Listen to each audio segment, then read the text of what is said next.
आज हम last year का क्वेश्चन पेपर देखेंगे। के का है ये क्वेश्चन पेपर, फर्स्ट सेमेस्टर का 2024 का। ठीक है, इसमें से आज हम अपना ऑर्गेनिक पार्ट देखेंगे जो कि हम वीडियो में कर चुके हैं। सेक्शन 3 ये हमारा ऑर्गेनिक का है। इसका पहला क्वेश्चन है, what is inductive effect, how does inductive effect help in explaining the relative strength of organic acid.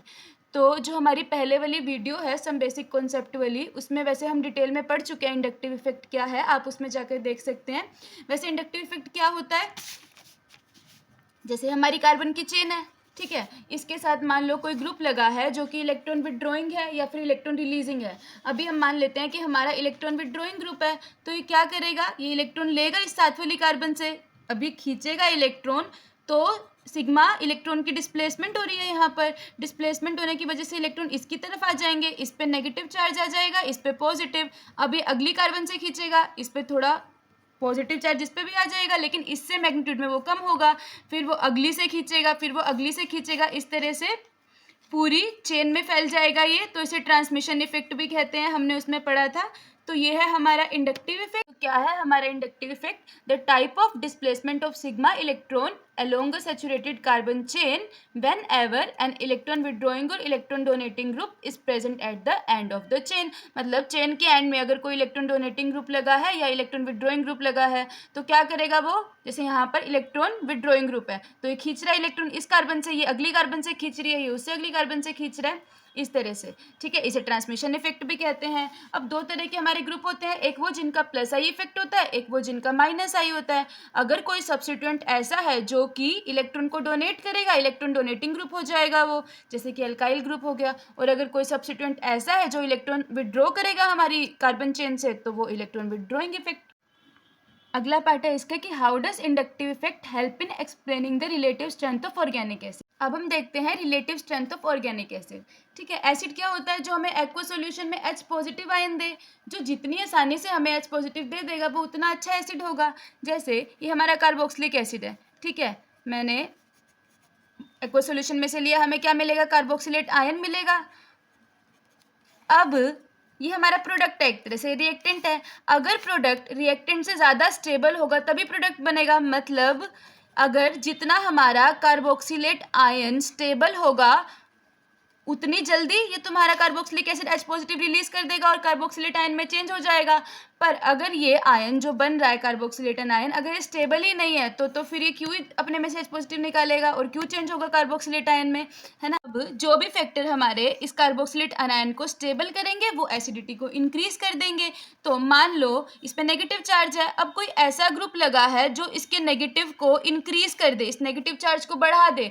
अगर पहले से इस पे नेगेटिव चार्ज है ना, ये हमारा कार्बोक्सिलेट एनायन हो गया, इस पे नेगेटिव चार्ज है। अगर कोई ऐसा ग्रुप लगा, जैसे कि मान लो ये अल्काइल ग्रुप है तुम्हारा, ठीक है, इसका कैसा इंडक्टिव इफेक्ट होता है, प्लस आई इंडक्टिव इफेक्ट होता है, इलेक्ट्रॉन देता है, ये पहले से ही उस पर नेगेटिव है, पहले से इलेक्ट्रॉन डेंसिटी ज्यादा है, और ये क्या कर रहा है, और देकर उसकी इलेक्ट्रॉन डेंसिटी को बढ़ा रहा है, मतलब कि नेगेटिव चार्ज को बढ़ा रहा है, मतलब कि उसे डिस्टेबलाइज कर रहा है, तो ये तो एसिडिटी को डिक्रीज कर देगा। पर अब मान लो कि कोई ऐसा ग्रुप लगा, जैसे कोई हेलोजन है, क्लोरीन लग गया मान लो यहाँ पर, तो ये क्या करेगा इस कार्बोक्सिलेट एनायन को, ये इसका स्वभाव है लेना, इस पे नेगेटिव चार्ज है, इलेक्ट्रॉन डेंसिटी ज्यादा है और ये ले रहा है, मतलब उस नेगेटिव को कम कर रहा है, उस चार्ज को कम कर रहा है, मतलब कि तुम्हारे एसिड को मतलब कि तुम्हारे अनायन को स्टेबल कर रहा है, मतलब एसिडिटी को इंक्रीज कर रहा है।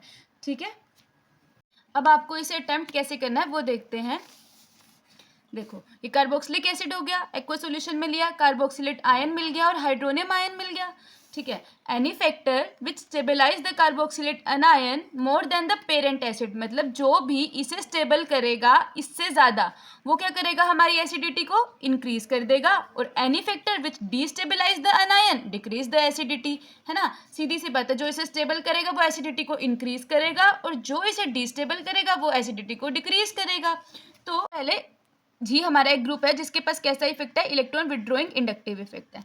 ठीक है, ये हमारा कार्बोक्सिलेट अनायन था। अब इस कार्बन के साथ कैसा ग्रुप लगा है जिसके पास इलेक्ट्रॉन विड्रॉइंग इंडक्टिव इफेक्ट है, मतलब कि वो इलेक्ट्रॉन खींचेगा रिंग पे से। इस पे नेगेटिव चार्ज है, इलेक्ट्रॉन डेंसिटी ज़्यादा है और जी का नेचर है लेना, तो ये इस नेगेटिव को कम कर देगा खींच के, मतलब कि इस नेगेटिव चार्ज डिस्पर्स हो जाएगा तुम्हारा नेगेटिव चार्ज, और जितना नेगेटिव कम हो जाएगा उतना तुम्हारा स्ट्रक्चर स्टेबल हो जाएगा, मतलब कार्बोक्सिलेट अनायन स्टेबल हो जाएगा। और जितना तुम्हारा कार्बोक्सिलेट अनायन स्टेबल हो जाएगा उतनी एसिडिटी इंक्रीज हो जाएगी। ठीक है, दूसरा केस देखते हैं, वो ग्रुप जिनके पास इलेक्ट्रॉन रिलीजिंग इंडक्टिव इफेक्ट है। ठीक है, अब हमारा जी ऐसा ग्रुप है जिसका इंडक्टिव इफेक्ट कैसा है, electron releasing.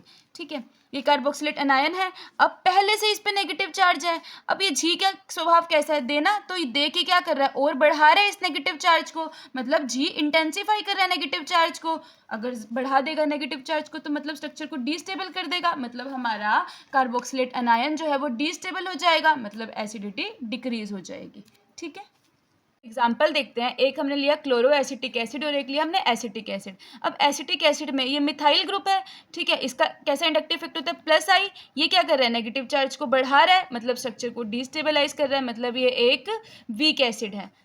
Chloro acetic acid देखते हैं, अब इसमें क्या क्लोरीन लगा है, क्लोरीन के पास कैसा इंडक्टिव इफेक्ट है, माइनस आई, ये खींच रहा है इलेक्ट्रॉन यहाँ से, इस नेगेटिव चार्ज को डिस्पर्स कर रहा है, मतलब स्ट्रक्चर को स्टेबल कर रहा है, मतलब ये ज़्यादा अच्छा एसिड है as compare to acetic acid. तो chloroacetic acid is 80 times stronger acid than acetic acid. ठीक है, तो अभी ये क्वेश्चन हम अटेम्प्ट कर चुके हैं, 4 नंबर का हमारा क्वेश्चन था, इंपॉर्टेंट क्वेश्चन है, बहुत बार आता है एग्जाम में। चलो इसका नेक्स्ट पार्ट देखते हैं, कह रहे why aryl halide are less reactive than alkyl halide. ठीक है, एराइल हैलाइड जो होते हैं वो लेस रिएक्टिव होते हैं, क्यों लेस रिएक्टिव का मतलब है कि वो स्टेबल ज़्यादा होते होंगे, तो देखते हैं इसका आंसर।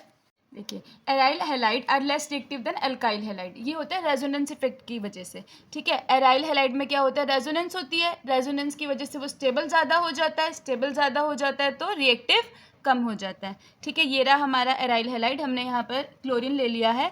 अब क्या होगा, क्लोरीन के पास 3 लोन पेयर ऑफ इलेक्ट्रॉन है, वो रेजोनेंस में पार्ट लेंगे तो ये स्ट्रक्चर बनेगा, फिर नेगेटिव इधर आ जाएगा, बॉन्ड मूव करेंगे, डीलोकलाइजेशन होगी इसमें, ये सब रेजोनेटिंग स्ट्रक्चर्स बन जाएंगे, तो ड्यू टू रेजोनेंस ये एराइल हैलाइड जो है वो ज़्यादा स्टेबल हो जाएंगे। पर अगर हम एल्काइल हैलाइड देखें तो वहाँ पर कोई रेजोनेंस नहीं है, due to resonance aryl halide are less reactive than alkyl halide. Next question है हमारा, define localised and delocalised bond with suitable examples. ठीक है, चलो देखते हैं इसे। सबसे पहले लोकलाइज्ड बॉन्ड की बात करें, अगर हम, लोकलाइज्ड का मतलब क्या है कि फिक्स्ड पोजीशन है ना, तो ऐसा बॉन्ड है लोकलाइज्ड बॉन्ड जिसमें जो इलेक्ट्रॉन है जिससे मिलकर बॉन्ड बन रहा है वो इलेक्ट्रॉन कंसंट्रेटेड होंगे in the region between the 2 nuclear, मतलब उनकी जो पोजीशन है वो फिक्स्ड है कि जिन एटम के इलेक्ट्रॉन पार्ट ले रहे हैं, बॉन्ड बना रहे हैं मिलकर, उन एटम के न्यूक्लियाई के बीच में ही इलेक्ट्रॉन हमें मिलेंगे। ठीक है, जैसे मान लो हमने H2 मॉलिक्यूल बनाना है, ये हमारी H एटम है, ये भी हमारी H एटम है, इन्होंने मिलकर H2 बना लिया। ठीक है, ये एटॉमिक ऑर्बिटल होगा इस H का, ये इस H का atomic orbital, 2 atomic orbital overlap करेंगे और क्या बना लेंगे, एक मोलिकुलर ऑर्बिटल बना लेंगे जिससे कि H2 बन जाएगा। अब जो इलेक्ट्रॉन है वो इन दोनों एटम की न्यूक्लियाई के बीच में मिलेंगे, जो प्रोबेबिलिटी है इलेक्ट्रॉन को फाइंड आउट करने की वो सबसे ज़्यादा कहाँ होगी, इन 2 न्यूक्लियाई के बीच में होगी। तो ये है लोकलाइज्ड बॉन्ड जिसमें कि फिक्स्ड है पोजीशन की, इलेक्ट्रॉन हमें कहाँ मिलेंगे, 2 एटम की न्यूक्लियाई के बीच में ही हमें मिलेंगे। ठीक है, दोबारा देखते हैं एक बार, localised bond is defined as the bond whose electron are greatly concentrated in the region between the 2 nuclei only। ठीक है, जैसे H2 का सिग्मा बॉन्ड हो गया। अब जैसे ये एग्जांपल है, अगला एग्जांपल ये हो गया कि CH2 डबल बॉन्ड CH2, इसमें एक सिग्मा बॉन्ड है, एक पाई बॉन्ड है और दोनों कैसे हैं, लोकलाइज्ड बॉन्ड है। ठीक है, एक और एग्जांपल है जैसे कि ये है, इसमें तुम्हारे डबल बॉन्ड देखो ऑल्टरनेट पोजीशन पे नहीं है तो यहाँ पर कॉन्जुगेशन नहीं होगी। ठीक है, आइसोलेटेड डबल बॉन्ड है, तो ये भी एग्जाम्पल है लोकलाइज्ड सिग्मा और पाई बॉन्ड का। मतलब all the p orbital can be treated as forming pi molecular orbital which cover all the 4 carbon. ये देखो, ये पाई मोलिकुलर ऑर्बिटल दिखा रहा है और चारों कार्बन के ऊपर आ रहा है, तो क्या ऐसे ऑर्बिटल को हम क्या कहते हैं, डीलोकलाइज्ड मोलिकुलर ऑर्बिटल। ठीक है, और जो इलेक्ट्रॉन होंगे उन्हें कहेंगे डीलोकलाइज्ड इलेक्ट्रॉन, और इस तरह से जो बॉन्ड फॉर्म होगा उन्हें कहेंगे डीलोकलाइज्ड बॉन्ड, डीलोकलाइज्ड बॉन्ड। ठीक है, डीलोकलाइजेशन का मतलब है कि हमें इलेक्ट्रॉन कहीं भी मिल सकते हैं, कोई स्पेसिफिक पोजीशन नहीं है उनकी। तो डेफिनेशन देखते हैं, delocalised bond is defined as the bond whose electron are spread over the nuclei of more than 2 atoms। ठीक है, 2 एटम की न्यूक्लियाई से ज़्यादा न्यूक्लियाई पे जो इलेक्ट्रॉन है वो स्प्रेड होंगे, ऐसे बॉन्ड को कहते हैं डीलोकलाइज्ड बॉन्ड।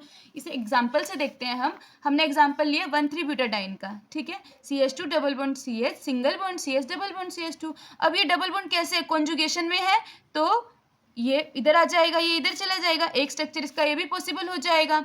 अब हम कहते हैं कि इसमें ना कोई डबल बॉन्ड है ना कोई सिंगल बॉन्ड है, चारों बॉन्ड इक्विवेलेंट हैं। ठीक है, तो ये चारों कार्बन कैसी हैं, sp2 हाइब्रिडाइज हैं। sp2 हाइब्रिडाइज हैं तो क्या होगा, 3 बॉन्ड बना रही हैं वो, दो, जैसे ये कार्बन है 2 H2 के साथ 2 H के साथ बॉन्ड बना रही है, एक इस कार्बन के साथ बना रही है, ये तो सिग्मा बॉन्ड हो गए। ठीक है, एक एक इनका p ऑर्बिटल अनहाइब्रिडाइज पड़ा है, तो ये क्या शो कर रहे हैं, अनहाइब्रिडाइज p ऑर्बिटल हर कार्बन एटम का। ठीक है, अब जब साइड वाइज ओवरलैपिंग होगी, चांसेस है कि इसमें और इसमें हो जाए, इसमें और इसमें हो जाए। मतलब अगर मैं इस कार्बन को C1 कहूँ, इसे C2 कहूँ, इसे C3 और इसे C4 कहूँ, तो ये पॉसिबिलिटी है कि C1 का C2 के साथ साइड वाइज ओवरलैप कर ले, C3 का C4 के साथ कर ले। ठीक है, पर इस स्ट्रक्चर के अकॉर्डिंग तो पॉसिबिलिटी ये भी है कि C2 और C3 आपस में ओवरलैप कर लें।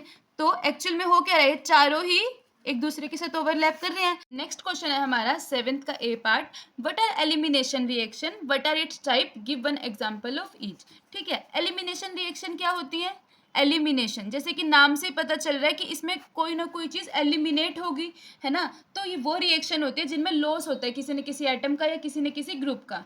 ठीक है, और जो प्रोडक्ट मिलता है उसमें या तो हमें डबल बॉन्ड मिलेगा या फिर ट्रिपल बॉन्ड मिलेगा।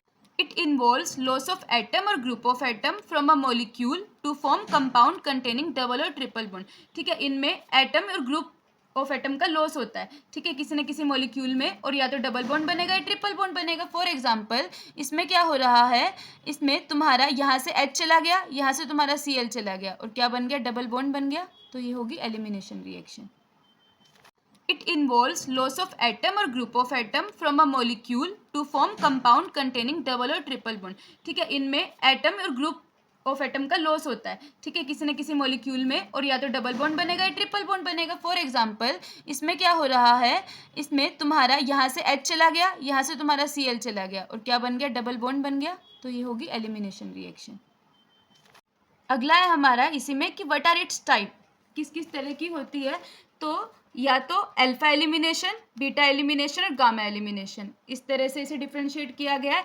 अल्फा एलिमिनेशन क्या है, अल्फा एलिमिनेशन है कि एटम का जो लॉस हो रहा है वो सेम का, मतलब अभी हमने देखा ना कि 2 जगह से एटम जा रही हैं, तो अगर वो सेम कार्बन एटम से लॉस हो रहा है तो उसे कहते हैं अल्फा एलिमिनेशन। जैसे कि यहाँ पर Cl गया और H गया, लेकिन सेम कार्बन एटम से गया। ठीक है, तो ये हो गई अल्फा एलिमिनेशन। अब बीटा एलिमिनेशन में क्या है कि साथ साथ वाली कार्बन एटम से लॉस हो रहा है, मतलब एक इधर से चली गई और एक इधर से चली गई। अल्फा में क्या था कि दोनों एटम सेम कार्बन से जा रही थी, बीटा में क्या है कि साथ साथ वाली जो एडजेसेंट एटम है उनसे लॉस हो रहा है एटम का। ठीक है, जैसे कि इसमें H इधर से चला गया, OH इधर से चला गया। ठीक है, गामा एलिमिनेशन में क्या है, गामा एलिमिनेशन में है कि ये मान लो हमारी अल्फा कार्बन है, ये बीटा कार्बन है, ये गामा कार्बन है। एटम इसमें हमारी अल्फा से जा रही है और एक एटम हमारी गामा से जा रही है। ठीक है, मतलब जिन जिन कार्बन से एटम का लॉस हो रहा है उनमें क्या रिलेशन है, अल्फा और गामा का रिलेशन है उनके बीच में। ठीक है, इसमें हमें साइक्लिक प्रोडक्ट मिल जाता है। दूसरी तरफ से भी हम डिफ्रेंशिएट कर सकते हैं कि यूनिमोलिक्यूलर एलिमिनेशन रिएक्शन और बायोमोलिक्यूलर। यूनिमोलिक्यूलर होती है जिनमें हमारे रेट डिटरमाइनिंग स्टेप है, उसमें वो सिर्फ और सिर्फ किसी एक की कंसंट्रेशन पे डिपेंड कर रहा है तो वो यूनिमोलिक्यूलर होगी, और अगर वो दोनों की कंसंट्रेशन पे डिपेंड कर रहा है तो वो बायोमोलिक्यूलर रिएक्शन हो गई। ठीक है, जैसे कि ये है, ये तुम्हारी अल्काइल हैलाइड है, ये भी अल्काइल हैलाइड है, लेकिन ये टर्शरी अल्काइल हैलाइड है। ठीक है, जब मैं इसे QH के साथ रिएक्ट कराती हूँ तो क्या होता है, यहाँ पर एल्कीन बनना है, लेकिन ये रिएक्शन होती है इवन मैकेनिज्म से, इसमें कार्बोकटायन फॉर्म होता है बीच में। और जो तुम्हारी ये है प्राइमरी अल्काइल हैलाइड है अगर, तो वो जब एल्कीन बनाती है तो वो E2 मैकेनिज्म फॉलो करती है।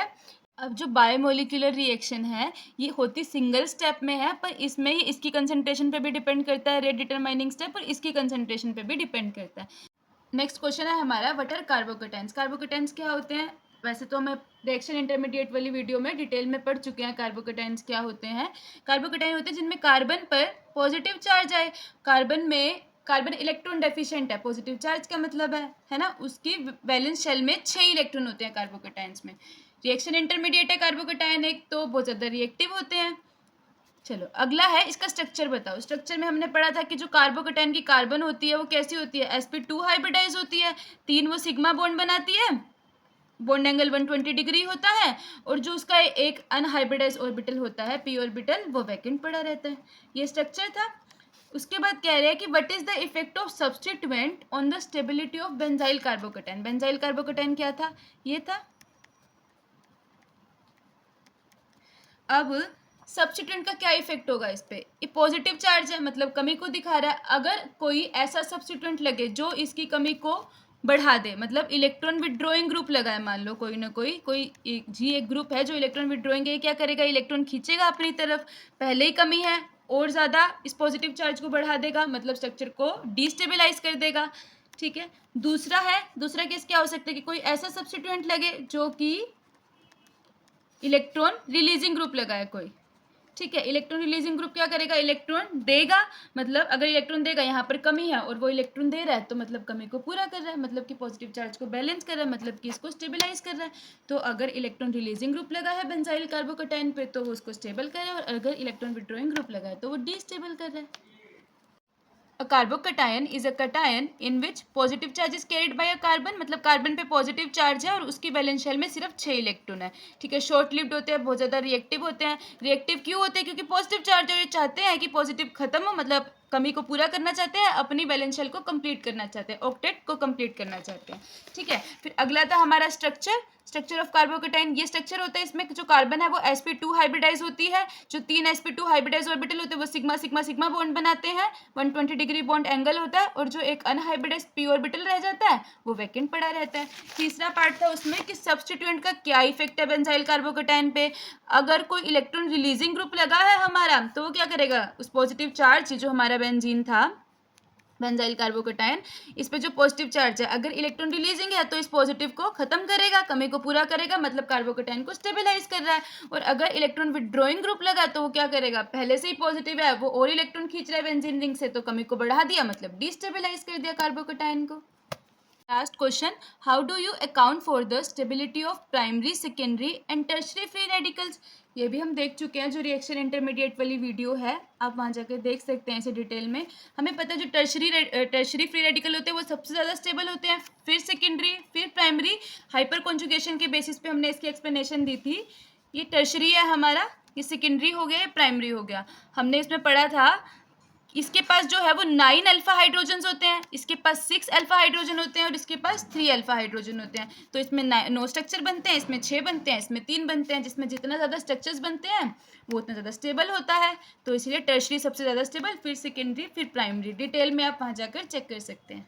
तो ये था हमारा एग्जाम में ऑर्गेनिक सेक्शन।